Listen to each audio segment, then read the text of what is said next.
Shalom. Shalom.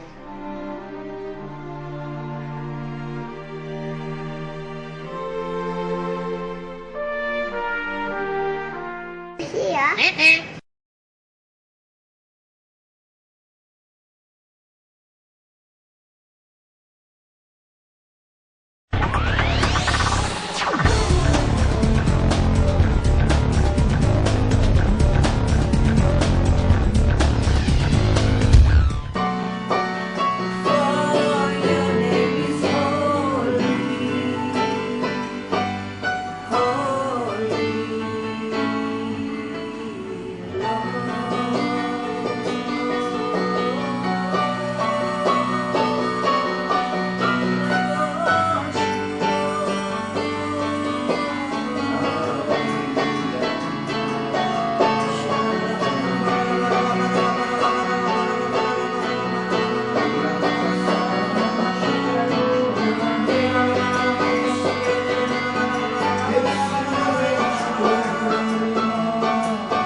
setiap kami Bapak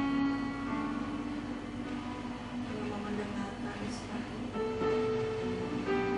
Terangi jalan-jalan kami Tuhan, agar kami dapat meraih semua kehendak-Mu dalam hidup kami. Terima kasih Bapak.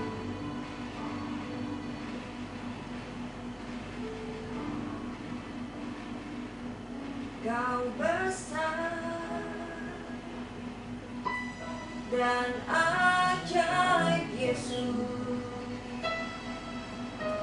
hidupku diselamatkan, jiwaku dipulihkan-Mu. Kau besar dan ajaib Yesus, sungguh ku bersyukur, sungguh ku bersyukur.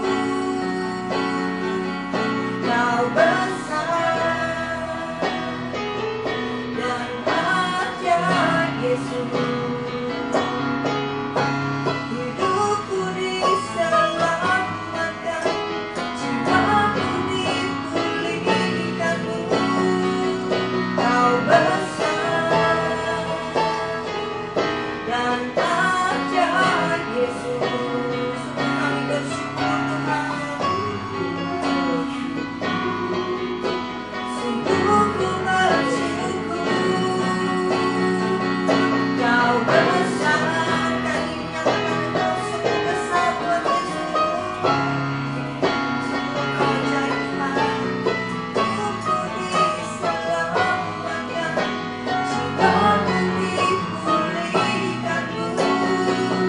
Kau besar dan ajaib Yesus, sungguh ku bersyukur, sungguh ku bersyukur. Yesusku.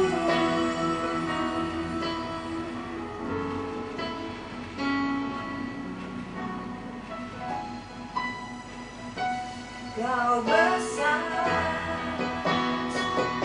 dan ajaib Yesus, hidupku diselamatkan, jiwaku dipulihkan-Mu. Kau besar dan ajaib Yesus, sungguh ku bersyukur, sungguh ku bersyukur. Kau besar dan ajaib Yesus,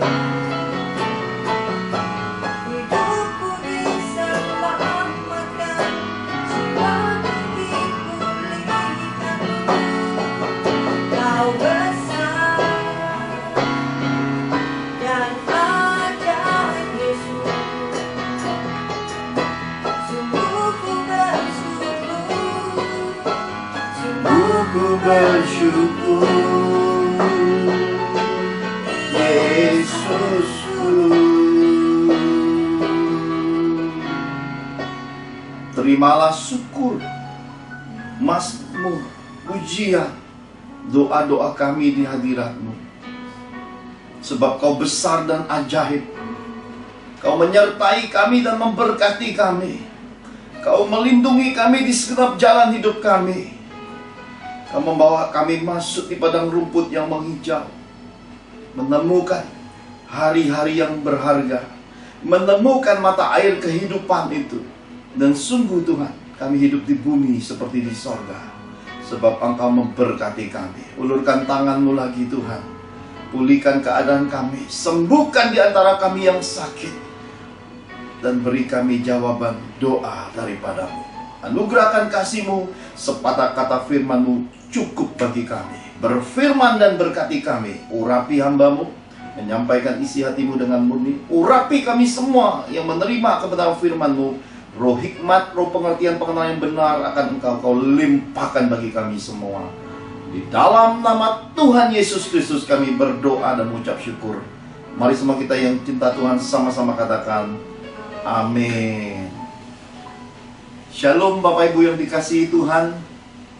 Terasa 1 bulan sudah berlalu. Waktu begitu cepat tidak menunggu kita. Saya percaya 5 sesi dari pelajaran malaikat Tuhan membekali kita di permulaan tahun. Kita memasuki bulan kedua. Saya percaya bahwa Tuhan akan membekali kita dengan pengajaran-pengajaran roh supaya kita bisa beradaptasi pada perubahan zaman ini, supaya kita bisa berkemenangan dalam seleksi alam dan kehidupan ini, supaya kita tetap ditemukan lebih dari pemenang. Hari ini kita mau belajar tentang serial baru, sebagaimana yang dipesankan Tuhan bahwa di tahun 2021 akan ada keajaiban-keajaiban Tuhan. Kita belajar serial ini. Bagian pertama, saya beri tema komitmen dan konsistensi man of God. Komitmen dan konsistensi manusia Allah. Saya, keluarga kita, Anda, keluarga kita semua, keluarga Anda semua adalah man of God-nya Tuhan. Manusia-manusia Allah yang punya komitmen sejak terima kasih karunia, dibaptis, menerima Yesus Kristus sebagai Tuhan dan Juru Selamat. Kita punya kasih mula-mula. Kita berkomitmen untuk jadi anak-anak kesayangan. Kita memegang wasiat amanat anggung. Dan dalam proses pendewasaan Tuhan dalam hidup kita, siap tidak siap waktunya tetap memberitakan firman. Apapun yang terjadi dalam hidup ini, tetap jadi pelaku firman. Dan tetap bergantung di dalam pengaturan roh. Dan menyatakan bahwa Yesus Kristus adalah Bapa yang baik. Kita tetap konsisten dalam proses kehidupan. Di padang gurun roh pun kita tetap jalan dengan teguh, tidak goyah, sebab kita tahu bersama Yesus kita sanggup menanggung segala perkara. Dan kita disempurnakan, kata kitab suci, hingga seperti yang dirindukan Rasul Paulus. Aku tidak lagi melihat samar-samar, tapi aku ingin jumpa pribadi dengan yang kulayani, yang kepadanya aku memberikan jiwa, tubuh dan rohku selama aku hidup di muka bumi ini, untuk meninggalkan kemah kediaman ini, untuk bersama-sama Dia. Dialah matahari kehidupanku, Dialah terang hidupku, Dialah segala-galanya bagiku. Saya percaya ketika kita masuki pelajaran ini, kita akan menemukan hal-hal yang menarik di dalam apa yang sudah tertulis dalam kitab suci Injil, apa yang sudah tertulis di dalam pemberitaan firman Tuhan. Mari kita lihat bagian yang pertama. Kita buka sama-sama di dalam 1 Raja-Raja pasal 17 ayat 1 sampai yang ke-6.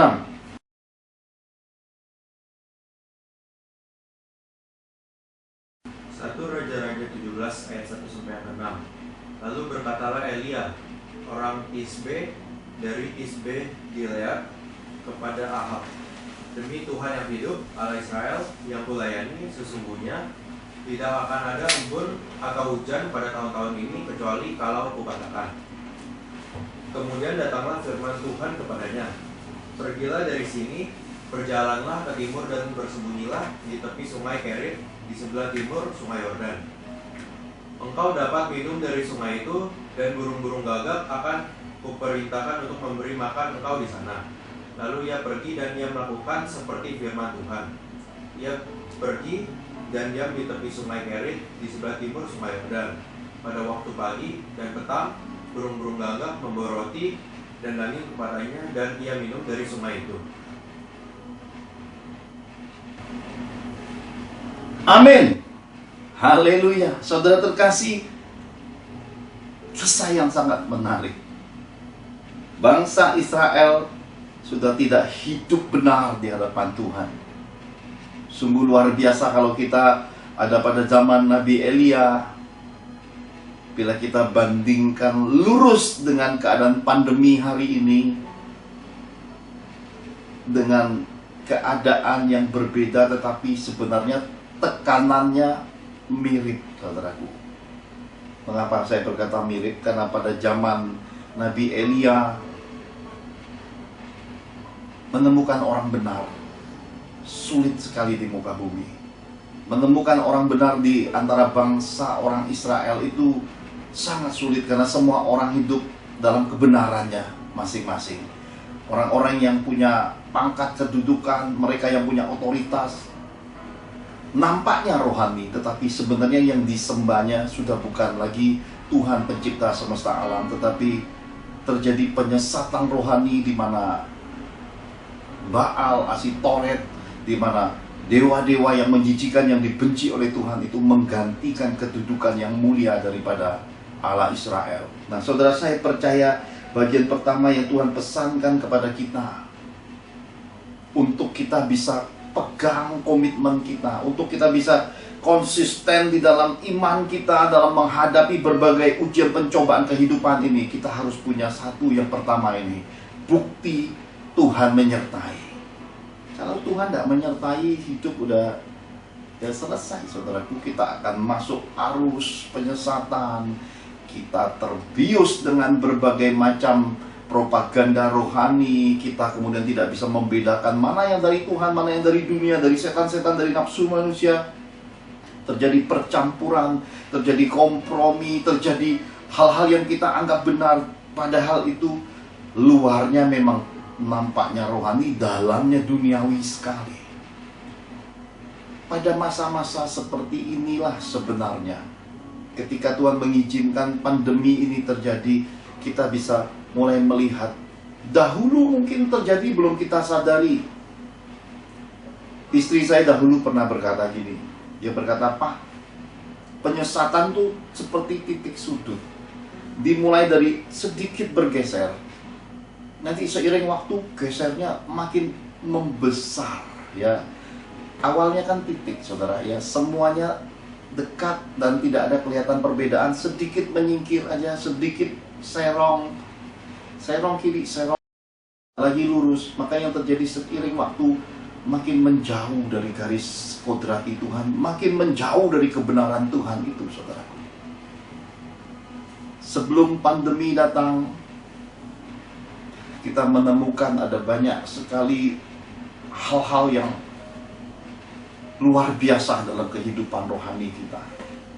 Jikalau dahulu kala pada masa-masa sebelum terjadi kegerakan-kegerakan ini itu, ada banyak tokoh-tokoh dalam dunia kerohanian ini menciptakan lagu-lagu yang bernuansa rela hidup miskin, rela menderita demi Yesus.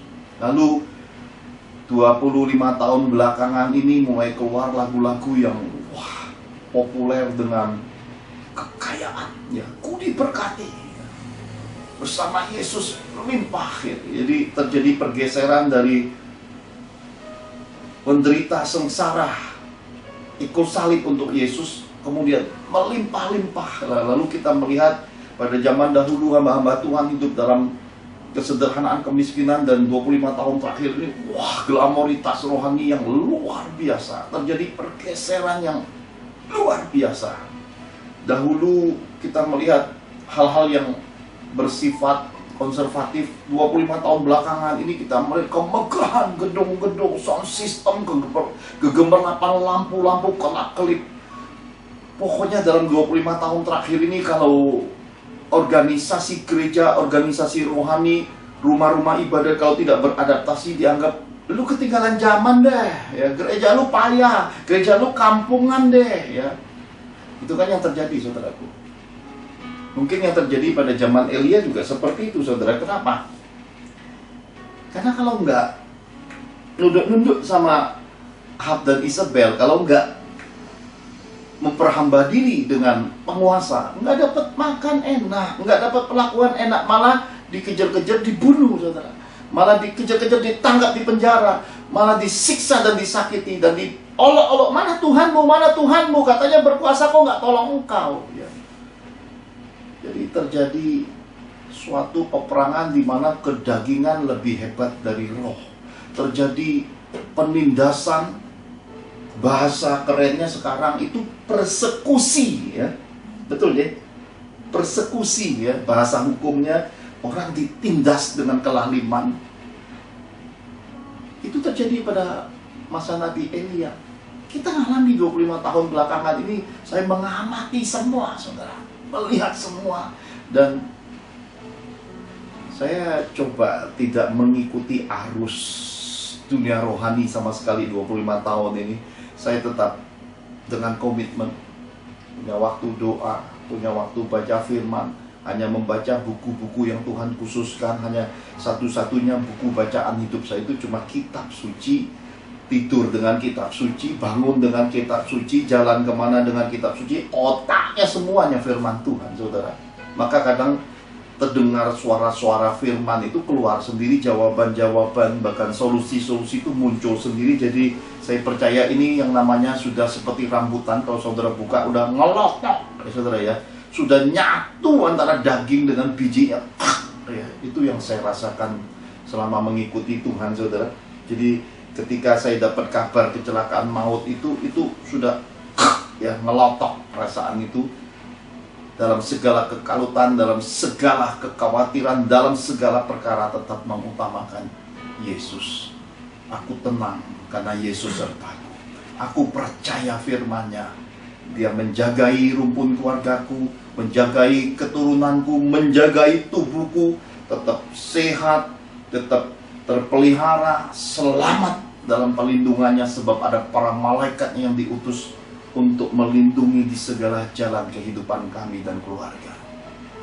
Tidak ada setetes darah pun yang keluar ketika kecelakaan maut menerima keluarga Johan. Puji Tuhan, saudara. Itu kesaksian yang saya berkata, jikalau bukan Tuhan, tidak mungkin seperti itu hasil akhirnya. Dan bagaimana Tuhan menggenapi lagi bahwa Dia Bapa yang baik. Apa yang setan rebut, apa yang setan rusakkan, Dia ganti lipat kali ganda. Ganda berarti dua. Dua berarti terjadi multiplikasi.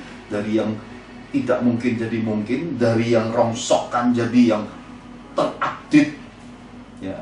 Dari yang old version jadi new ya, style terbaru dari Tuhan. Jadi saya percaya bahwa itu Tuhan, Dia yang punya segalanya, saudara. Maka seperti firman Tuhan bilang, kamu mau persembahkan apa bagiku? Seisi dunia ini dan semua isinya Tuhan yang punya.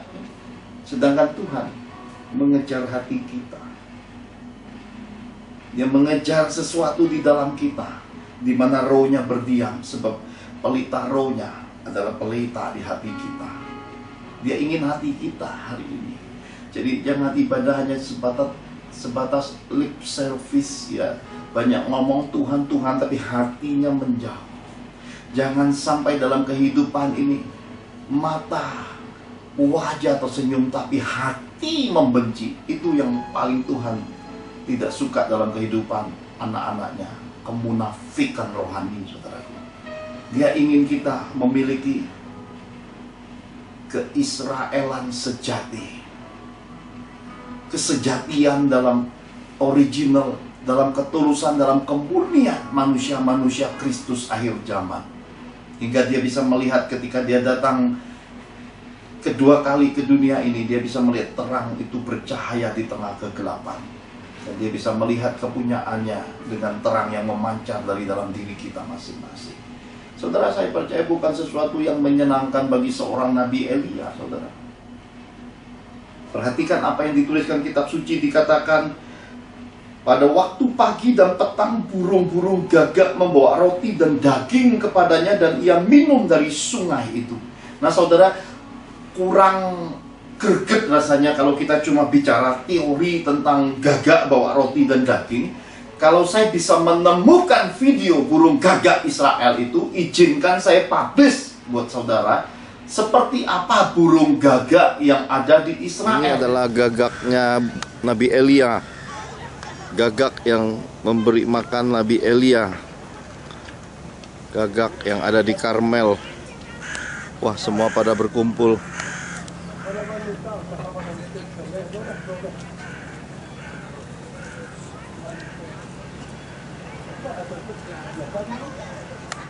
Pernah diajak Tuhan melihat burung gagak di dua bangsa, termasuk satu bangsa lagi tentulah burung gagak bangsa kita. Burung gagak yang ada di bangsa kita hitam, amit-amit ya kalau nggak mau dibilang imut-imut ukurannya, dan ditakuti kalau dia berbunyi di dekat rumah sudah disimbolkan, diisyaratkan bahwa itu akan ada isyarat kematian. Kemudian kalau kita pergi ke Israel, burung gagaknya sedikit lebih besar, warna bulunya enggak sehitam bulu gagak kita, saudara, sedikit lebih besar dari gagak yang ada di bangsa kita, dan tidak semenakutkan dibanding gagak yang ada di Indonesia. Lalu saya pernah dibawa melihat gagak yang ada di negara India. Gagaknya besar, tinggi, saudara, seperti ayam Bangkok. Itu paling mungkin gagak terbesar di dunia. Karena ternyata burung gagak di India dipercaya sebagai jelmaan dari arwah-arwah nenek moyang. Jadi ada perayaan-perayaan tertentu, orang-orang India yang punya kepercayaan seperti itu memberi makan burung-burung gagak itu, maka burung gagak itu tinggi besar seperti ayam Bangkok, saudara. Nah, jadi dengan melihat burung gagak saja di tiap bangsa berbeda, tetapi pemahaman kitab suci ini saya percaya bukan sesuatu yang gampang untuk dipahami secara fakta, secara akademis kita, secara kemanusiaan manusiawi kita, saudara. Bagaimana mungkin burung-burung gagak membawa roti dan daging kepada seorang nabi? Dapat di mana dagingnya? Dapat di mana rotinya? Ini kan ada suatu kisah yang sebenarnya tersembunyi di balik semua ini. Ada suatu hal yang tersembunyi, ada sesuatu yang kita coba cari nggak akan ketemu, saudara. Kemuliaan raja-raja menyelidiki segala sesuatu. Kemuliaan Allah ialah menyembunyikan segala sesuatu. Ini sudah tertulis dalam kitab suci. Manusia punya batasannya. Karena itu pelajarilah, kejarlah, capailah apa yang memang sudah Tuhan berkati buat kita, yang sudah diparameterkan Tuhan kepada kita. Jangan melampaui hal yang terlalu berlebihan dalam kehidupan, ataupun yang terlalu berkekurangan dalam kehidupan. Hidup ini harus harmonis, harus mencapai titik kuota, titik keseimbangan hidupnya, supaya kehidupan ini mencapai keadilan hidup, saudara. Jadi kita bisa melihat bahwa Nabi Elia mencapai konsistensi hidupnya ketika dia bernubuat bahwa tidak akan ada embun atau hujan pada tahun-tahun ini kecuali kalau kukatakan. Ya, saudara, ternyata terjadi kekeringan hebat di Israel. Seorang nabi yang dipakai dalam nubuatan mukjizat ini harus menerima konsekuensinya. Otomatis dia pun akan kekeringan dan kelaparan. Ketika Tuhan mengizinkan pandemi terjadi di tahun 2020 mulai kemarin, apakah kita mau kembali lagi ke era sebelum 25 tahun yang lalu dan kembali ke 25 tahun kemarin? Ataukah hari ini kita mau coba menenangkan diri, coba bertenang dan merenungkan lagi apakah segala sesuatu yang kita alami selama ini sudah sesuai dengan kehendak Tuhan? Saudara, saya ingin memberitahukan saudara betapa mengerikan keadaan-keadaan yang terjadi hari ini, saudaraku. Semua seperti mata rantai, tarik-menarik, saudaraku. Ketika pandemi terjadi, keuangan terjadi kemerosotan, otomatis ada banyak umat Tuhan juga terkena dampak dari pandemi ini.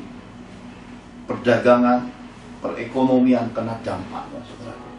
Otomatis mereka yang berdagang, dagangan ada, pembeli turun, penghasilan ikut turun. Otomatis untuk memberkati rumah Tuhan juga kena dampaknya. Dan ini gulung-menggulung, bulan lepas bulan sudah hampir 1 tahun terjadi di bangsa kita. Sejak Maret, saya ingat kejadiannya mulai 10 Maret tahun 2020 selepas saya dengan keluarga bersyukur di hari ulang tahun saya. Itu hari terakhir ketika kita masih boleh ketemu. Sesudah itu terjadi masa SPB ketat, saudara. Tidak boleh lagi kumpul-kumpul. Nah, apa yang akan terjadi Maret 2021 ini? Kita tunggu saja edisi kedua dari Tuhan, apa yang Tuhan izinkan terjadi lagi. Tetapi kita bisa melihat berita-berita yang menghebohkan kemarin terjadi. Negara yang begitu makmur, tentrem, aman ketika hendak mengadakan lockdown. Negara seaman, setentrem, semakmur Belanda bisa terjadi kerusuhan, saudara. Yang lebih luar biasa lagi, oh, kalau uang tidak bisa jamin ketentraman, kenyamanan, tidak bisa menjamin, kita pergi ke negara yang paling wow, tanah-tanahnya penuh histori dengan kerohanian. Kita ke Israel. Israel pun terjadi kerusuhan. Dan kita tahu bahwa di balik pandemi ini terjadi juga di sana huru-hara, saudara. Dan Tuhan membentangkan kepada kita hari ini punya uang, nggak bebas bergerak. Mau terbang ke sana, terbang ke sini nggak bisa, kecuali saudara punya sayap sendiri, saudara. Dan sadarilah bahwa manusia belum punya sayap.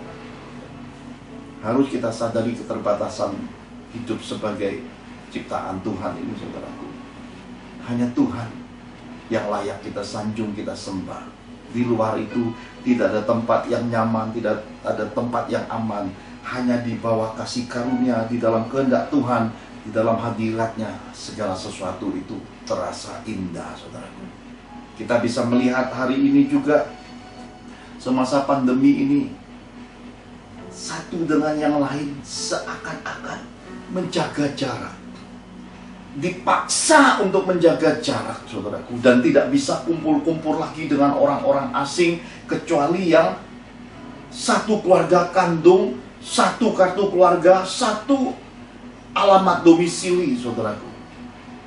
Dan meskipun pernah satu komunitas rohani, hari ini orang mulai ada kecurigaan. Jangan-jangan lu OTG ya? Orang tanpa gejala ya? Jangan-jangan lu ini bawa roh maut ya? Jadi ada kecurigaan di mana kita pada akhirnya harus menjalani semua hal ini, saudara. Ketika sebelum terjadi masa pandemi, kita bebas mengirimkan makanan, kita bebas bertamu, apalagi ke orang-orang yang sudah lanjut usia. Hari ini berhenti, saudara. Kenapa? Karena kan sempat dinyatakan bahwa pandemi ini paling mudah menyerang orang-orang yang sudah lanjut usia. Hari ini orang-orang lanjut usia tutup pintu. Maaf ya, kami tidak terima tamu. Bahkan tetangga kami ketika suatu keadaan ditawarkan dunia internet, dia berkata, maaf ya, saya sementara tidak bisa terima tamu masuk ke rumah, tetangga rumah loh, saudara. Ketika di RT kami lingkungan terjadi sebuah musyawarah untuk mengganti jaringan internet, cari yang paling cepat, efektif, yang butuh kuota jumlah sekian warga. Ada tetangga berkata, sorry ya, kami sih setuju-setuju, tapi untuk saat ini kami nggak mau pasang dulu ya, kami nggak mau ada orang asing masuk ke rumah kami. Nah, ini keadaan yang sudah terjadi hari ini. Lihat perkembangan dunia kerohanian kita sebelum pandemi. Ada banyak gedung-gedung berdiri, gedung megah, mal-mal, tempat ruangan dibuka sana-sini. Ada yang sudah membeli tempat-tempat itu, ada yang masih sewa. Dan apa yang terjadi, saudara? Pandemi masih berlanjut. Sewanya masih terus berjalan, operasionalnya harus terus dibayar, sementara kemerosotan pendapatan, kemerosotan income, kemerosotan ekonomi, semua kemerosotan terjadi seperti zaman Nabi Elia. Sampai seorang nabi pun harus makan dari mukjizat Tuhan, lewat penyertaan Tuhan, lewat burung-burung gagak, roti dan daging itu dikirim. Ini kan luar biasa, saudara. Saya percaya hari ini ketika kita mendengar pemberitaan firman Tuhan ini, ada di antara saudara yang bersyukur dan berkata, puji Tuhan, sampai hari ini aku di tahun lalu sampai tahun ini aku tetap cukup makan, sehat, kuat, dan tetap Tuhan memberkati hidupku dan keluargaku dan bisnisku dan pelayananku. Ada sekelompok anak-anak Tuhan bersyukur dengan amat luar biasanya. Bahkan dipertemukan dengan mentor-mentor rohani, dipertemukan dengan saudara-saudara seiman yang meskipun belum pernah bertemu, tapi kok rasanya karib banget. Meskipun jaraknya jauh, orangnya tidak ketemu, tetapi barang-barang persembahan, barang-barang persaudaraan, benda-benda ikatan kasih yang dikirim lewat buah-buahan, lewat makanan, lewat baju, pakaian, sepatu, bahkan pernak-pernik yang disebut dengan gift itu ngalir semasa pandemi ini. Oh, indahnya kasih persaudaraan itu. Sebagian kita merasakan betapa Tuhan sangat mengasihi keluarga kepunyaannya. Haleluya. Sementara ada yang lain mulai mengeluh, kenapa ini terjadi? Hancur semua, bisnis hancur, keluarga berantakan, dan terjadi masa penghakiman keluarga. Kok dibuka tambah kacau balau hubungan suami istri, hubungan orang tua dengan anak, terjadi kesemrautan hidup. Sementara ada yang lain nggak peduli dan berkata masa bodoh lah, karena udah nggak bisa buat apa-apa lagi. Jadi ada banyak sekali hal-hal terjadi. Ini yang terjadi di Israel semasa Nabi Elia. Tapi saya mau ajak saudara melihat hal-hal yang lebih indah di dalamnya, saudara. Mengapa? Karena kalau kita lebih dalam lagi melihat bagian-bagian di dalamnya, kita akan menemukan kalau Nabi Elia terbukti disertai Tuhan, ternyata tidak berhenti hanya sebatas dikasih makan roti daging lewat burung-burung gagak itu. Ada bagian lagi di dalamnya yang lebih menarik. Mari kita lihat sambungannya. 1 Raja-Raja 17 ayat 7 sampai 16.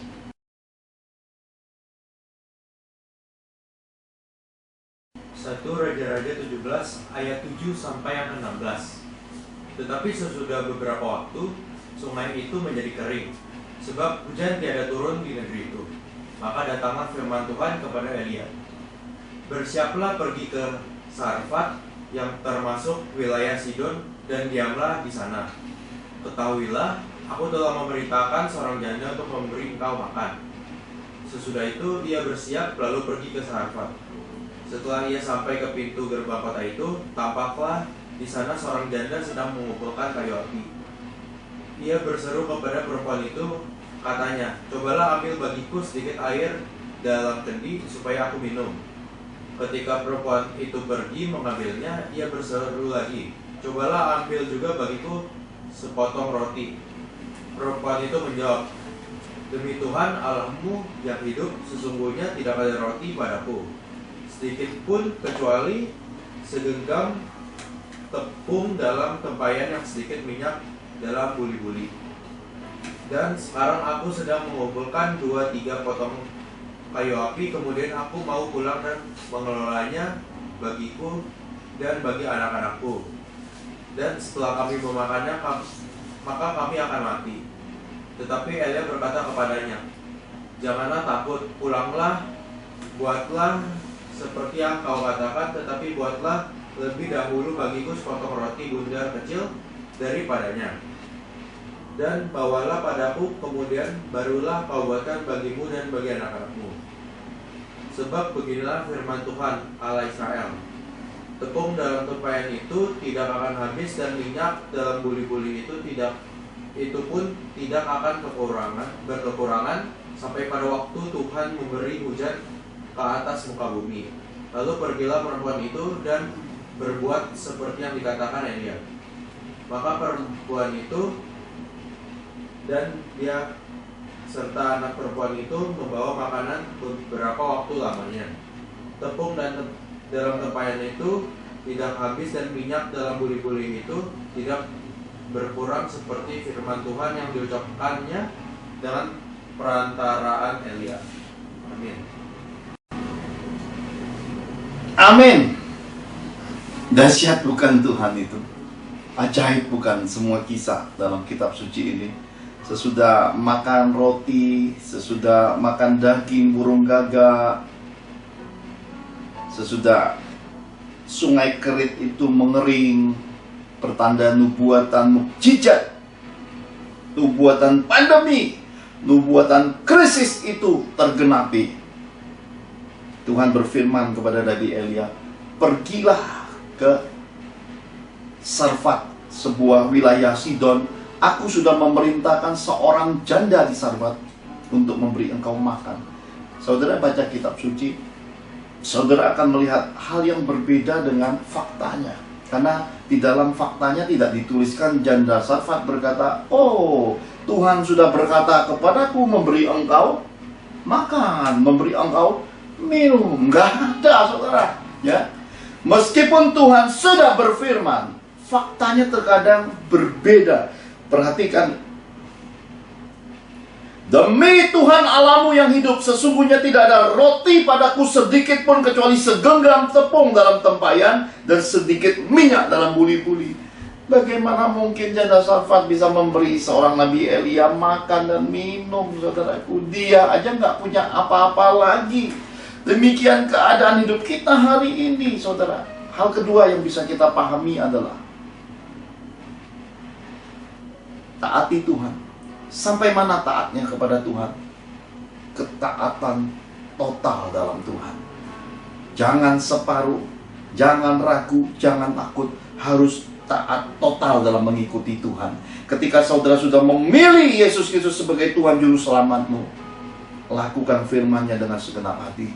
Kasihi Tuhan dengan segenap akal budimu. Kasihi Tuhan dengan segenap jiwa. Lakukan semua perintah-Nya dengan segenap jiwamu. Jangan tawar-menawar, saudara. Ketaatan total bagi Tuhan. Ingat bangsa Israel ketika diperintahkan pada zaman Musa untuk berjalan di padang gurun. Ada 5 dosa besar yang pada akhirnya menghalangi mereka. Bercabulan, bersungut-sungut, mencobai Tuhan, menginginkan hal yang jahat. Ada 5 dosa besar yang saya sudah tuliskan di dalam buku The Invisible, saudara. Akhirnya 40 tahun mereka jalan di bawah dalam pelindungan Tuhan, dikawal seorang malaikat, ada tiang api, tiang awan. Mereka jalan, tapi tidak pernah sampai tujuan. Hanya untuk buang waktu, buang usia, keliling-keliling padang gurun roh itu. Gak pernah nemui titik goalsnya. Habis, hanya untuk habisin waktu. Jangan sampai ke dalam kekristenan ini, saudara. Karena kita tidak taat Tuhan, kita lakukan tawar-menawar, kita potong salib kehidupan kita, kita coba kompromi, kita coba selalu cari-cari alasan. Akhirnya kita keliling-keliling padang gurun. Kita punya pemeliharaan Tuhan, duit punya, bisnis punya, usaha punya, anak cucu punya, semua punya. Tapi kita tidak sadar bahwa kita sedang dibawa keliling-keliling padang gurun hanya untuk mencapai kesia-siaan. Dan pada akhirnya gak dapat apa-apa, tidak pernah mencapai kegenapan janji Tuhan. Akhirnya ya berakhir sia-sia. Tuhan ingin kita, selagi kita hidup seperti yang kita Bayu katakan, hendaklah siapa bertelinga mendengarkan apa yang Roh katakan. Ini loh saudara, dibuka saudara. Ini loh saudara, dibuka. Jangan lagi tebal saudara. Jangan lagi di sininya bebal saudara. Ininya harus lepas. Semua penyumbat ketulian rohani, semua yang membuat kedekilan terjadi, semua yang membuat kita selalu mudah nerima yang negatif, gosip, jelekin orang, fitnah-fitnahan, tutup buat semua hal buruk itu. Yang dari Tuhan yang manis, yang mengasihi, yang mengampuni, yang mengerti, yang penuh belas kasihan, masuk, terima, dan masuk ke sini bermuara, saudara. Hingga hati suci, hati kudus selalu bisa melihat Tuhan dalam kehidupan. Tuhan ingin kita capai titik-titik seperti itu, saudara. Jangan lagi lakukan hal-hal yang melukai hati Tuhan. Jangan lagi mendukakan rohnya. Lihat, kitab suci berkata, sepanjang masa hidup Joshua, sepanjang hidup masa tua-tua, bangsa Israel hidup benar. Hal yang terbaik yang saya pelajari di dalam perjalanan Musa dan Joshua adalah bagaimana generasi Joshua mempelajari dan menghargai semua kegagalan pendahulunya dan menjadikan semua itu berharga di mata Tuhan. Mereka perbaiki kelakuan hidupnya, mereka perbaiki mezbah hidupnya, mereka perbaiki cara berdoanya, mereka perbaiki garis keturunannya. Sepanjang hidup generasi itu, Tuhan selalu tersenyum, saudara. Saya percaya ini waktu yang penting di masa pandemi ini, kita mencapai semua itu. Jangan lagi mengulangi 25 tahun berselang atau sebelum 25 tahun yang lalu yang sudah terjadi. Semua itu kita ambil hal-hal yang berharga di baliknya. Jangan sampai semasa pandemi ini kemudian mulai muncul lagi hal-hal yang lebih memilukan, suatu titik kecil, titik-titik yang kita anggap, wah ini solusi Tuhan, ini. Kita terjebak lagi di dalam penyesatan medsos, saudara. Semua kita telan, kita makan, kita wah sana sini. Pada akhirnya kita nggak tahu lagi mana yang dari Tuhan, mana yang palsu, mana kita telan. Keracunan rohani, saudara. Saya bersyukur pada Tuhan sampai hari ini. Hanya Alkitab Roh Kudus adalah guru utama dalam hidup saya, saudara. Selebihnya Dia memilih dan memfilter semua hal-hal yang saya lihat, dan dalam pembuktian roh saya tahu semua itu Tuhan yang pilihkan untuk saya. Tidak mudah, saudara, untuk membedakan yang palsu dengan yang asli. Saudara perlu orang-orang yang dipilih Tuhan untuk bisa berpegangan, untuk bisa sharing dan menyingkapkan. Supaya apa? Supaya kita ini, apa yang kita makan, itu bisa jadi berkat yang menyehatkan hidup kita, masa depan kita dan keluarga kita. Jangan sampai kita merasa sudah, wah makan, minum madu, tapi sebenarnya itu gula. Lalu kita pada akhirnya merasa, kok keropos ya, dagingku kok membusuk ya, kok semua yang aku telan ini kan dari Tuhan, tapi kok hidupku, keluargaku, bisnisku, pelayananku kok hancur ya.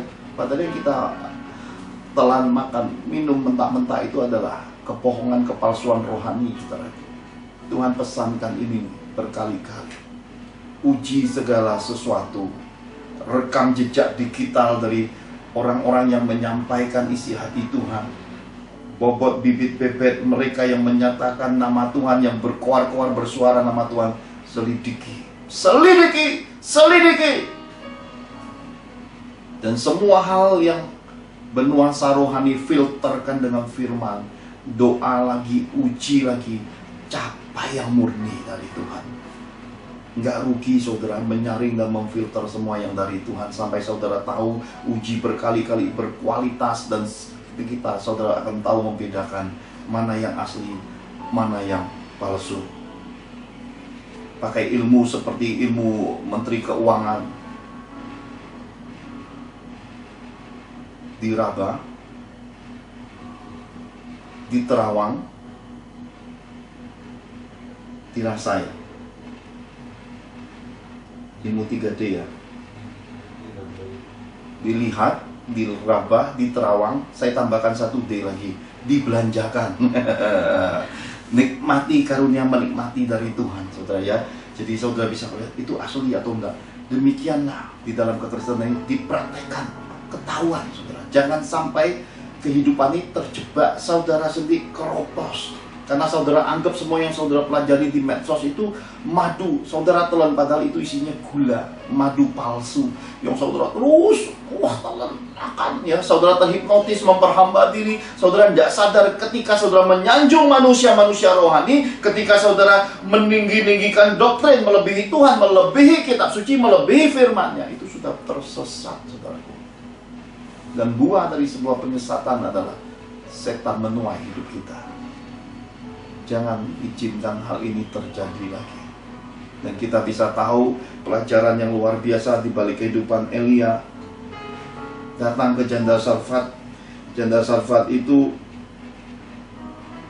saya percaya ini karena Tuhan sudah berkata, aku sudah perintahkan, hatinya seorang janda Sarfat itu sudah dipenuhi Roh Kudus, saudara. Perhatikan ada cerita yang menarik begini. Ini Nabi punya omongan. Cobalah ambil bagiku sedikit air dalam kendi supaya aku minum. Ketika perempuan itu pergi mengambilnya, belum sampai, mungkin baru nyampai mau pegang kendi, nabinya ngomong lagi. Ia berseru lagi, nih Elia berseru lagi, cobalah ambil juga bagiku sepotong roti. Nah saudara, waduh, ini nabi kalau secara manusia cerewet amat ya. Cerewet amat tuh ya, udah minta makan, minta minum, cerewet lagi, nyuruh lagi. Nah, tapi kita bisa melihat perempuan ini tidak bersungut-sungut sama sekali. Lihat, ini mulai muncul ketika Roh Kudus bermanifestasi di dalam kesusahan manusia. Ketika Roh Kudus menyingkapkan manusia dalam kita, janda Sarfat ini jadi parameter bagaimanakah kita menghadapi kehidupan sulit semasa pandemi ini. Perhatikan, dikatakan begini.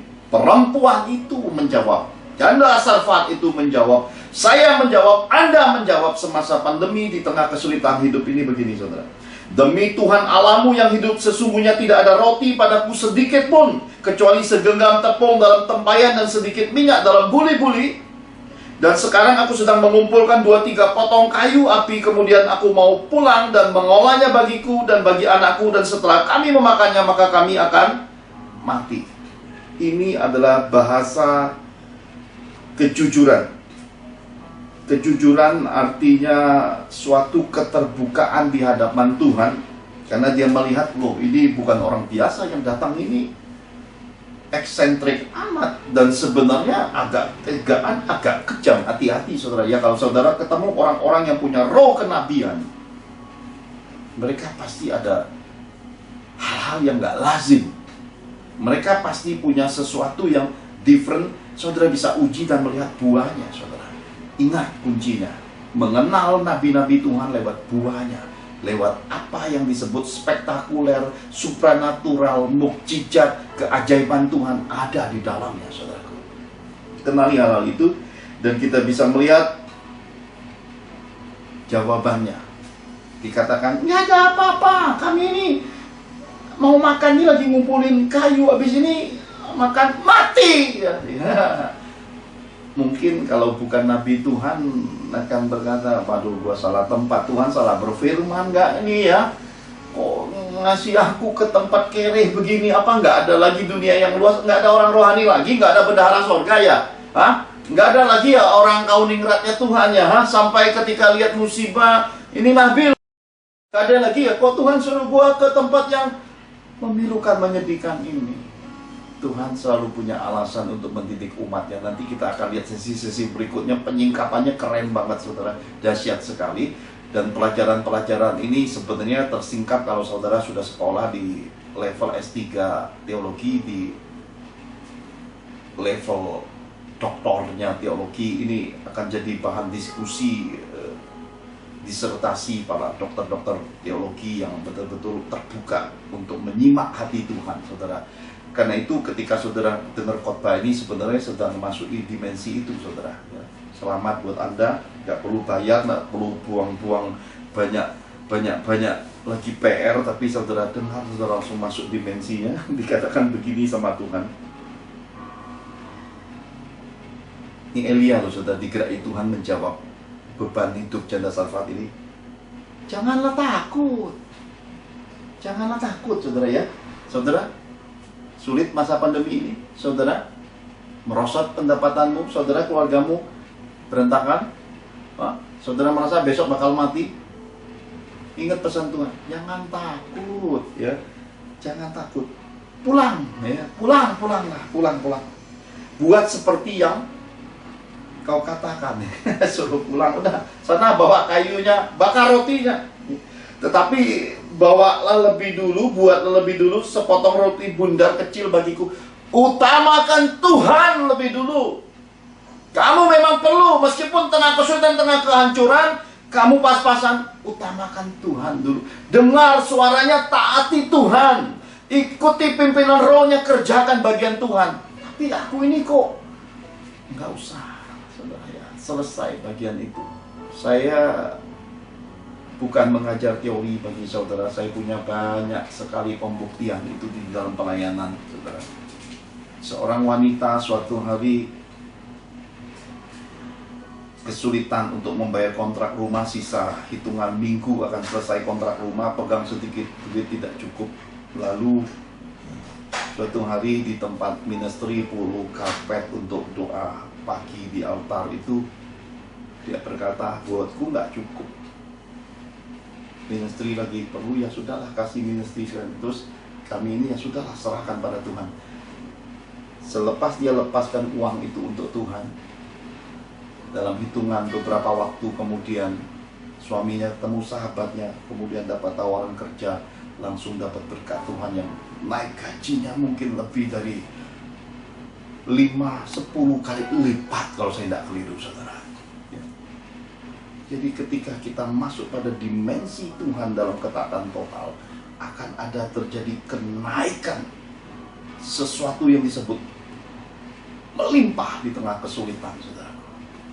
Saya juga pernah mengalami yang sama, saudara. Ketika Tuhan berkata, nak, pergi ke Surabaya, adakan KKR, tempatnya sudah kupilih. Waktu saya pergi melihat Tunjungan Plaza 3 ya. Kalau saudara pernah ke Surabaya, saudara akan tahu ini mall yang sangat besar, populer di Surabaya. Biaya sewanya saat itu sangat fantastik.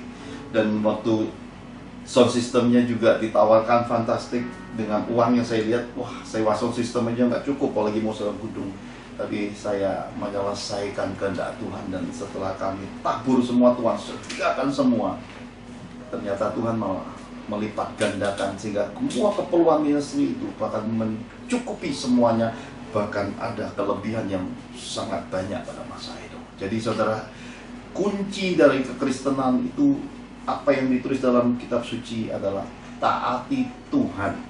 Jangan berhitungan dengan Tuhan di tengah kelebihan. Apalagi saudara harus ingat baik-baik, kelebihan itulah semakin banyak saudara berbuat baik. Di tengah kekurangan juga tidak jadi alasan untuk saudara taat sama Tuhan. Ini sesuatu yang Tuhan perdengarkan rema di tengah-tengah serial keajaiban-keajaiban Tuhan ini, saudaraku.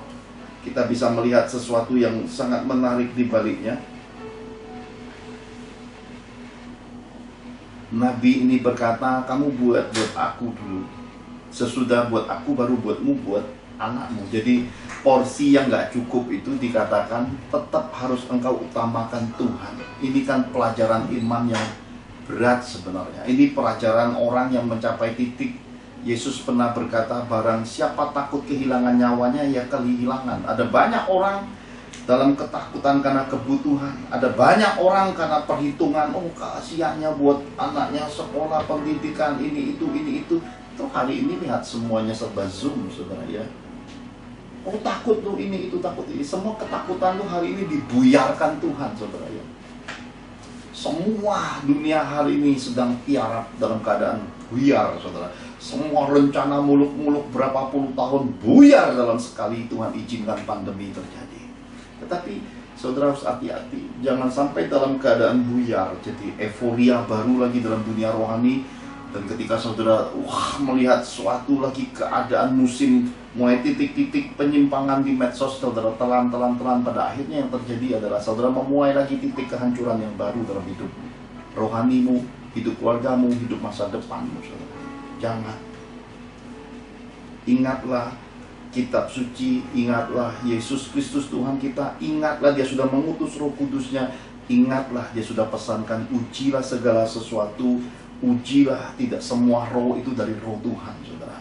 Dan segala sesuatu yang ada tidak sempurna. Nubuat itu sendiri tidak sempurna. Meskipun kita dianjurkan, dinasihatkan untuk mengejar karunia nubuat, itu tidak sempurna. Karena yang tersempurna dari semuanya itu adalah kasih. Tuhan ingin kita satu dengan yang lain saling melengkapi, saling memberkati. Proses berpegangan, proses berinteraksi, proses dalam keluarga Tuhan untuk saling mendewasakan, saudara. Selesai dalam perkenanan Tuhan selagi kita hidup ini, sampai garis akhir hidup, memuliakan Tuhan. Amanat agungnya ada pada kita, pulang ke sorga, membawa perkenanan Tuhan. Ini anugerah yang Tuhan pesankan bagi kita.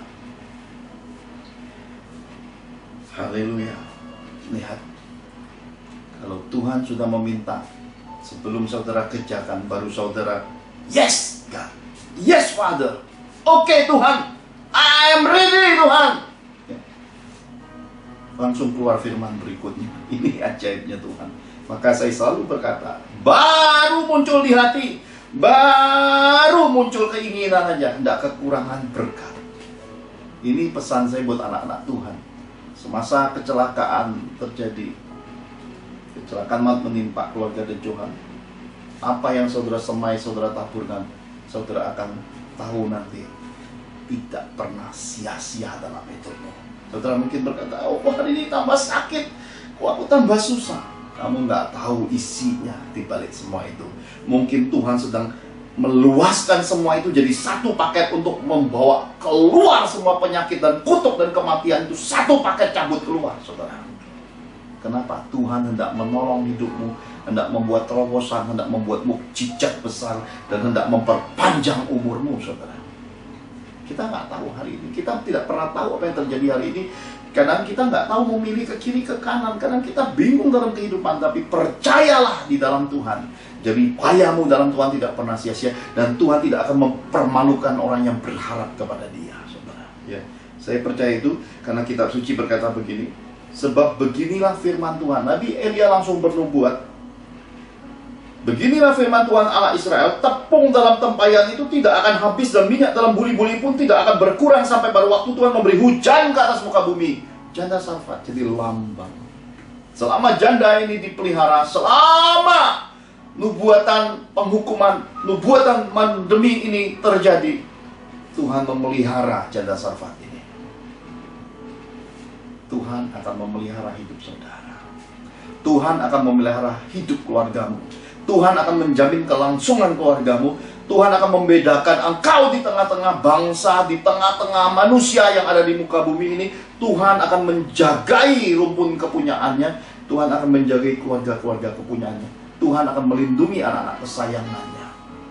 Tuhan membedakan semuanya itu. Haleluya. Nah, saudara, kita bisa melihat suatu hal yang menarik. Mengapa Tuhan pilih janda Sarfat?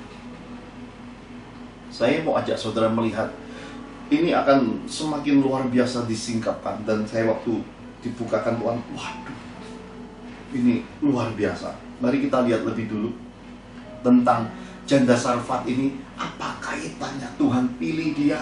Mengapa nabi yang begitu hebat, nabi yang penuh mukjizat, nabi yang radikal, berani, nabi yang tidak kompromi, nabi yang segenap hidupnya hanya untuk melakukan kehendak Tuhan ini, kok dipertemukan dengan janda miskin yang tinggal sekali makan langsung mati ini? Kenapa ya? 1 Raja-Raja 16, 29 sampai 33. 1 Raja-Raja 16 ayat 29 sampai dengan yang ke-33, perikopnya, Ahab menyembah Baal. Demikian firman Tuhan.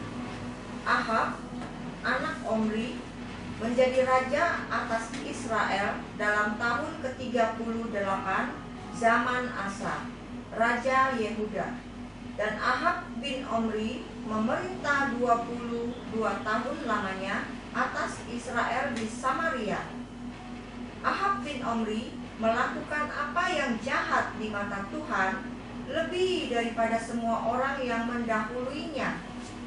Seakan-akan belum cukup ia hidup dalam dosa-dosa Yerobeam bin Nebat, maka ia mengambil pula Isabel, anak Ekbal, raja orang Sidon, menjadi istrinya, sehingga ia pergi beribadah kepada Baal dan sujud menyembah kepadanya.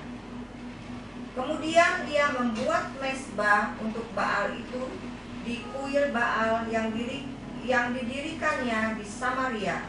Sesudah itu Ahab membuat patung Asyera, dan Ahab melanjutkan bertindak demikian, sehingga ia menimbulkan sakit hati Tuhan Allah Israel, lebih dari semua raja-raja Israel yang mendahuluinya. Amin. Amin. Saudara lihat, ternyata janda Sarfat ini ada kaitannya dengan raja Israel yang bernama Raja Ahab, saudaraku. Kitab suci berkata, Raja Ahab terjahat melebihi pendahulu-pendahulunya. Bayangin, terjahat, paling jahat saat itu. Masa itu dia terkejem, terjahat, tertega. Dan mungkin yang paling dibenci Tuhan pada masa itu, satu-satunya manusia yang mungkin mendukakan roh Tuhan, namanya Raja Ahab. Ternyata gak cukup sebatas satu Raja Ahab. Di sisinya ada seorang wanita yang bernama Isabel. Isabel ini siapa? Seakan-akan ini, saudara lihat bagaimana kitab suci mencatat tentang Raja Ahab ini. Seakan-akan belum cukup ia hidup dalam dosa-dosa Yerobeam bin Nebat, maka ia mengambil pula Isabel, anak Etbal, raja orang Sidon, menjadi istrinya, sehingga ia pergi beribadah kepada Baal dan menyembah dan sujud menyembah kepadanya. Wow, saudara. Ini putri Sidon, putri dari penyembah berhala, saudara. Saudara lihat, Tuhan selalu mengambil perbandingan yang bertolak dengan dunia. Isabel cantik, swaksi, ya, eksotik, branded. Isabel, saudara, ya, ujung kaki, ujung rambut, sampai kutek, sampai bibir, semuanya branded. Janda Sarfat branded semua, saudara. Tua renta, bau ketek, ya, jelek, miskin, tua renta mungkin, ya, saudara, ya. Janda pula, ya, saudara. Tuhan membuat. Jadi saudara, jangan bermegah dalam hidupmu kalau engkau kaya, punya jabatan, punya kehormatan, punya masa, punya banyak view dalam video-videomu. Saudara, jangan bangga dulu, saudara, ya. Kenapa? Ini Tuhan kasih kita memahami isi hatinya. Dia pergi pilih Janda Sarfat, saudara. Coba saudara katakan, wow.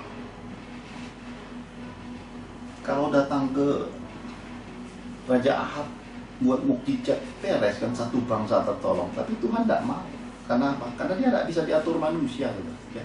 Saudara tidak usah dikte Tuhan. Saudara tidak usah manipulasi rohani. Saudara tidak usah mengada-ngadakan hal-hal yang dari Tuhan, saudara, ya. Tidak usah. Semua itu nanti jadi perhitungan penghakiman Tuhan dalam hidupmu, saudara. Jangan makan upah di balik hal-hal manipulasi rohani, saudara. Itu jahat dan itu tidak akan jadi hal baik bagi rumpun keluargamu.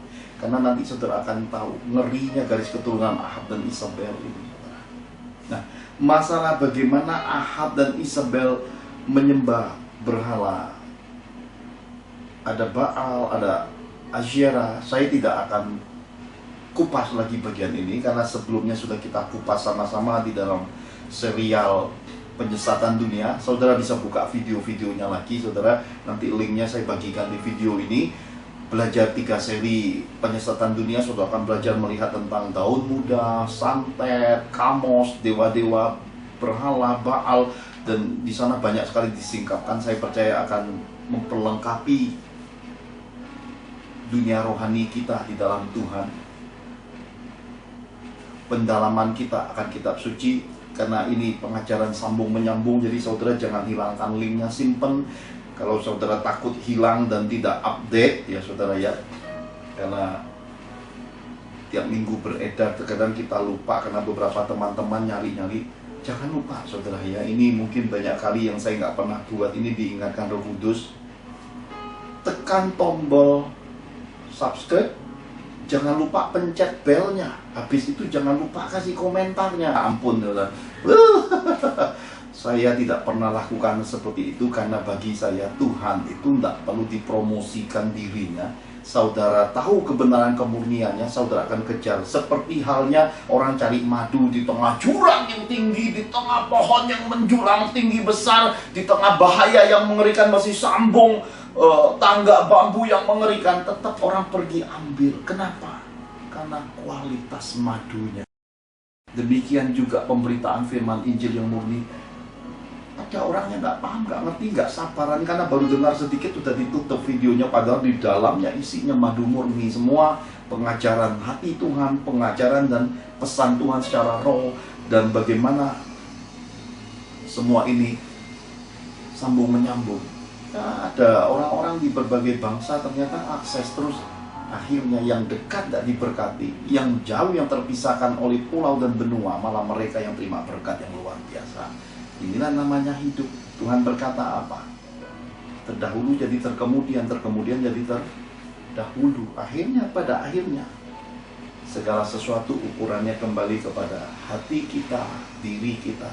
Semakin kita tidak sabar kembali pada apa yang dinyatakan oleh kitab suci tentang dua roh, pada akhirnya semua hal yang baik kita terhilang karena dua roh kita tidak kuat, tidak lebat, tidak matang, tidak dewasa di dalam kehidupan.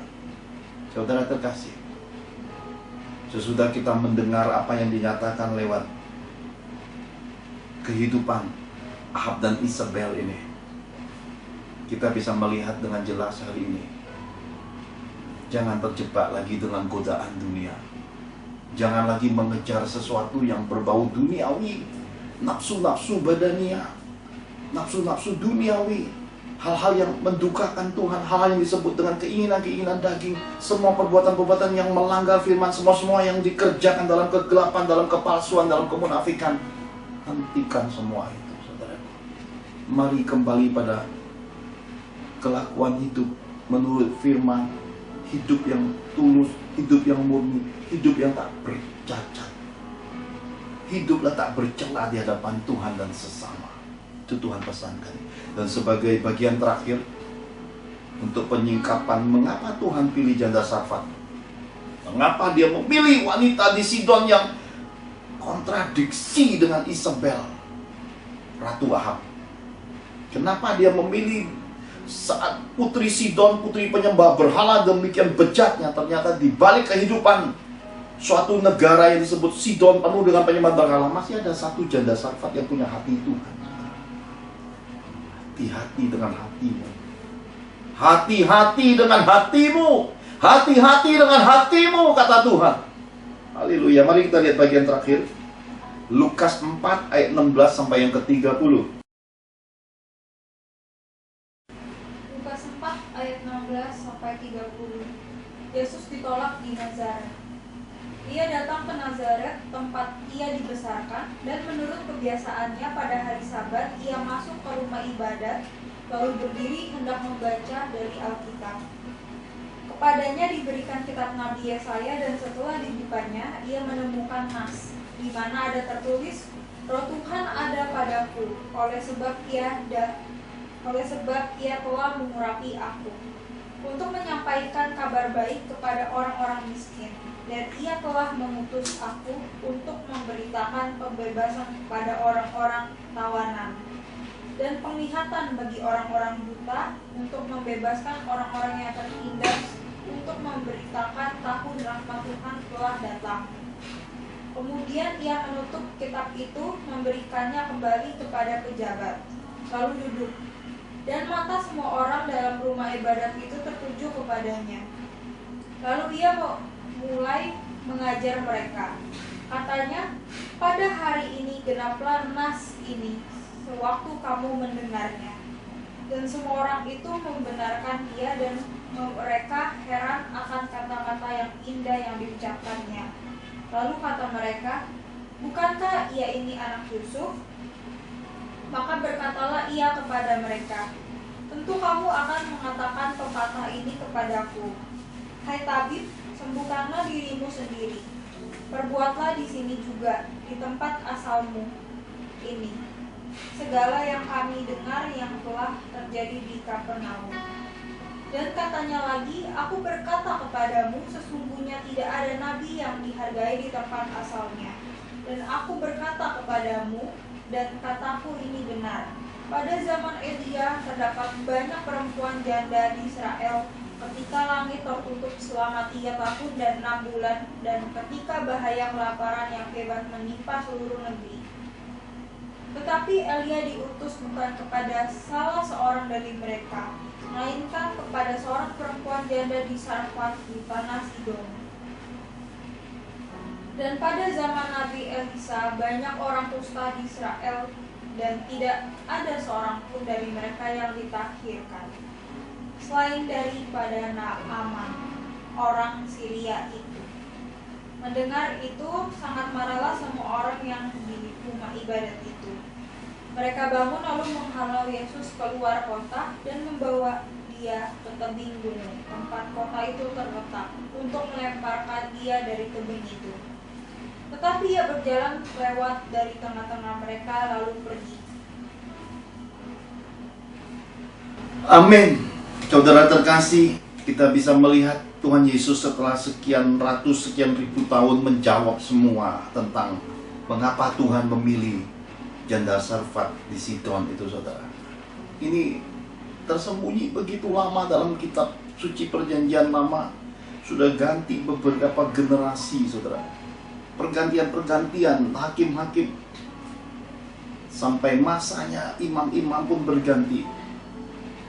Bahkan mulai hal-hal rohani diduduki oleh ahli-ahli Taurat dan orang-orang Farisi. Dan di dalam rumah ibadat, sebuah kitab suci dibentangkan Tuhan Yesus, sebuah nas yang dikatakan roh Tuhan ada padaku, tentang roh kenabian itu. Tuhan menceritakan bagaimanakah masa-masa itu bukan sebatas tulisan Nabi Yesaya. Tuhan menjelaskan, bukan hanya menceritakan, tapi juga menyingkapkan yang tersembunyi, bahwa di balik semua ini harus digenapi, saudara. Di rumah keluarga De Johan, saudara bisa datang, saudara akan menemukan sebuah tulisan nomor 2138. Saya tadi tanya Tuhan, apa maksudnya Tuhan? Mengapa kau pilih nomor ini? Tuhan berkata, 213 artinya dua orang sepakat. 2 jadi 1 dan 3 adalah Trinitas. 2 orang sepakat dalam aku, kata Tuhan. 8 itu artinya berkembang, sukses, berhasil. Ya, 2138, 2, 3. Semua orang yang sepakat dalam namaku pasti sukses, pasti berhasil, pasti diberkati. Kalau saudara pernah ikuti serial perjalanan khotbah online ini, saudara akan menemukan bagaimanakah burung beo edisi pertama istri saya dulu. Beo ini wafat, ya, kerennya ya, meninggal dunia, terlalu banyak kata-katanya. Beo ini wafat dalam keadaan tersungkur bersujud. Saya berkata, sedih hatiku. Seekor burung aja harus wafat dalam keadaan tersujud bersungkur. Kalau saya masih bisa temukan fotonya, saya akan tunjukin ke saudara.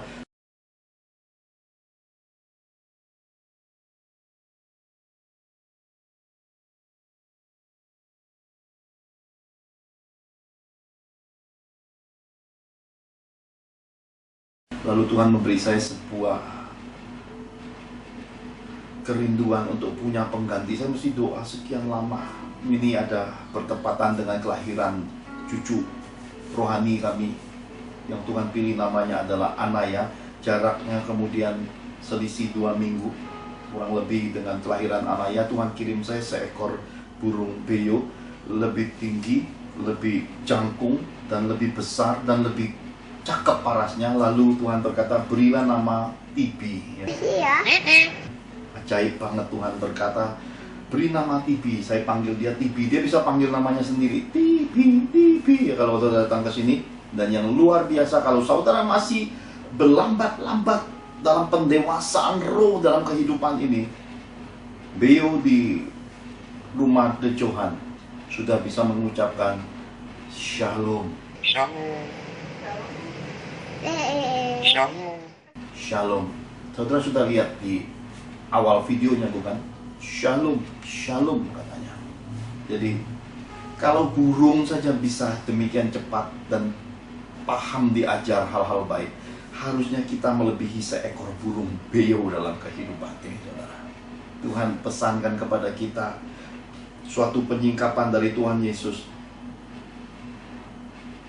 Tuhan memilih bukan semua janda yang ada menurut hitungan rohani, bukan menurut hitungan manusia. Tuhan melihat hati. Sekali lagi, Tuhan melihat hatimu. Bukan karena engkau sibuk, bukan karena engkau kaya, bukan karena engkau miskin, bukan karena apapun gelar pangkatmu, kesombonganmu, gede kepalamu, atau apapun. Tuhan menilai hatimu. Karena itu yang dipuji, yang disukai manusia itu dalam hal-hal tertentu dibenci Tuhan, saudara. Tuhan menyukai hati. Dikatakan bahwa Elia diutus karena menemukan hati janda Sarfat di Sidon. Kemudian berganti dengan muridnya, Nabi Elia yang bernama Nabi Elisa. Ternyata kusta begitu banyak, kutuk begitu banyak. Ternyata mukjizat kesembuhan terjadinya pada Naaman orang Syria yang membawa perbekalan sumbangan persembahan kasih yang wow, ya saudara ya. Saya dalam menyelesaikan rongsokan mobil kecelakaan maut keluarga Dejohan sempat bertemu dengan orang-orang yang sudah berapa puluh tahun tidak ketemu. Kemudian terbentang lagi pengalaman indah ketika saya berkata, Pak, masih ingatkah kejadian ketika engkau jemput saya dengan istri mendoakan temanmu yang kecelakaan maut, tulang patah, dan semua orang berkata sudah akan meninggal dunia. Lalu bagaimana dalam jalan saat dari koridor menuju ke pembaringan kematian itu, tangan saya mengeluarkan minyak, dan sebelum saya masuk saya bertanya istrinya, apakah engkau masih mencintai suamimu? Iya, iya, iya. Sungguh iya, yakin iya. Minyak itu menetes, dan ketika saya tumpangkan tangan, tulang-tulang pada pria yang kecelakaan maut itu menyambung lagi. Darahnya yang sudah penuh dengan kotoran, saudara, karena obat-obat terlarang itu, Tuhan recovery dan beri kehidupan lagi. Orang mati hidup lagi, saudara. Dan oleh karena perkara inilah sebenarnya kalau saudara baca buku The Invisible dan dalamnya kasih Yesus dan khotbah-khotbah MD3, saya memutuskan sejak hari itu melepaskan otoritas kepercayaan Tuhan untuk membangkitkan orang mati, karena saya merasakan hati Nabi Samuel. Hati Tuhan didukakan di balik semua hal yang ajaib. Saya pesankan buat saudara yang mengasihi Tuhan, ketika kita terima mukjizat, kita terima pemulihan, kita terima kesembuhan, kita terima hal-hal yang baik dari Tuhan, jangan sakiti Roh Kudus lagi. Jangan berbalik lagi berbuat dosa, jangan kembali ke manusia lama. Jangan melukai pencipta semesta alam ini. Kalau Tuhan jadi musuh kita, siapa yang bisa tolong hidup kita lagi, saudara? Dia sumber segala keajaiban kehidupan. Kalau saudara sudah lukai rohnya, saudara sudah sobek hatinya, saudara sudah ludahi dia dan salibkan dia kedua kali, bagaimana lagi untuk mencapai jembatan kasih karunia itu bisa ada lagi, saudara? Jangan, saudara. Ingatlah, cepat lambat, usia tua, tua renta yang saya sering katakan dan nasihatkan, keriput, tidak bertenaga, loyo, sakit-sakitan, dan suatu masa kesunyian, kesepian, kesendirian itu bisa datang, saudara. Ingat masa itu. Rumah duka, rumah sakit, keterasingan hidup itu bisa mendera siapapun dalam kehidupan. Tetapi orang-orang yang dikenal disayang Tuhan, mereka selesai dalam keadaan kuat. Dan di sekelilingnya orang-orang yang mengasihi Tuhan dan mengasihi Dia, menghantarnya untuk serah terima dengan para malaikat, serah terima dengan pihak kerajaan surga. Haleluya. Mari kita berdoa. Tuhan, beri kami hati-Mu, supaya di balik semua keajaiban-keajaiban yang Engkau telah sediakan di tahun ini, bahkan pengajaran yang pertama ini, Engkau menyentuh hati kami, batin kami. Engkau menyentuh hidup kami, Engkau menyadarkan, memperingatkan kami untuk mengasihi Engkau dengan segenap hati, tidak menyakiti dan melukai rohmu, untuk hidup benar, tidak lagi hidup dalam kepalsuan dan kemunafikan dan mencuri kemuliaan-Mu. Terima kasih untuk semua peringatan ini, Tuhan. Biar kami tetap hidup dalam komitmen dan konsistensi sebagai man of God, sebagai orang-orang yang punya Roh-Mu. Biar kami terus hidup dalam kasih-Mu yang semula. Dan ibadah ini akan selesai, tetapi Kau terus mengajari kami hingga kesempurnaan pemberitaan ini oleh Roh-Mu. Kau beri kami pemahaman, pengertian yang benar akan Engkau, hingga kami bisa mengenal Engkau, mengalami Engkau secara pribadi. Kami beserta keluarga kami semua terus Engkau lindungi, Engkau jagai, Engkau pelihara, dan Engkau berkati. kami mengangkat kedua tangan kami, dan Pastor Serat, hamba-Mu, akan melepaskan berkat-berkat-Mu bagi kami semua. Saudara-saudara yang terkasih dalam Tuhan, memasuki bulan Februari ini, kita akan bersama-sama mempelajari tentang kebenaran firman Tuhan pada dimensi keajaiban Tuhan. Dan barusan kita sudah mempelajari bagian pertama, yaitu komitmen dan konsistensi manusia Allah. Kiranya kita semakin dikuatkan untuk bertahan dan berkemenangan dalam berbagai ujian yang dan pencobaan hidup. Bukan hanya menabur dan mencucurkan air mata, tapi bersama Yesus kita masuki musim keajaiban Tuhan untuk menuai besar-besar dan membawa pulang berkas-berkas sukacita kehidupan. Kita diberkati, kita dipromosi kebenaran Tuhan atas perkara hidup. Kita terbuka dan nyata berkemenangan.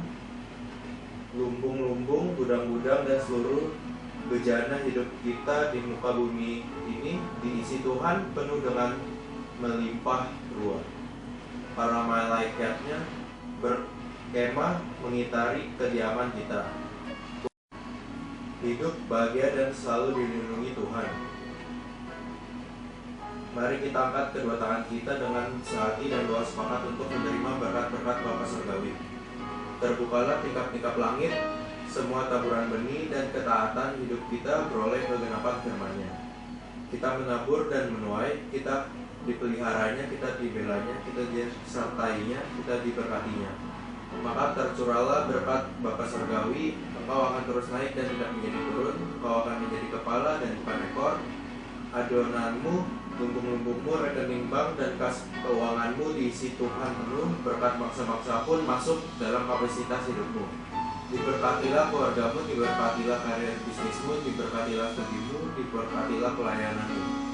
Dalam anugerah Tuhan Yesus, maka engkau beserta keluargamu akan menerima kasih karunia, kesehatan, kebutuhan, berkat 5 roti 2 ikan, berlipat gandaan berkat, jawaban doa, berkat terobosan ekonomi, dan mujizat-mujizatnya yang ajaib. Dalam Roh Kudus, maka engkau beserta keluargamu termaterai hidup di bumi seperti di surga. Kita terima berkat-berkat surgawi ini dalam nama Tuhan Yesus. Sama-sama kita katakan, Amin.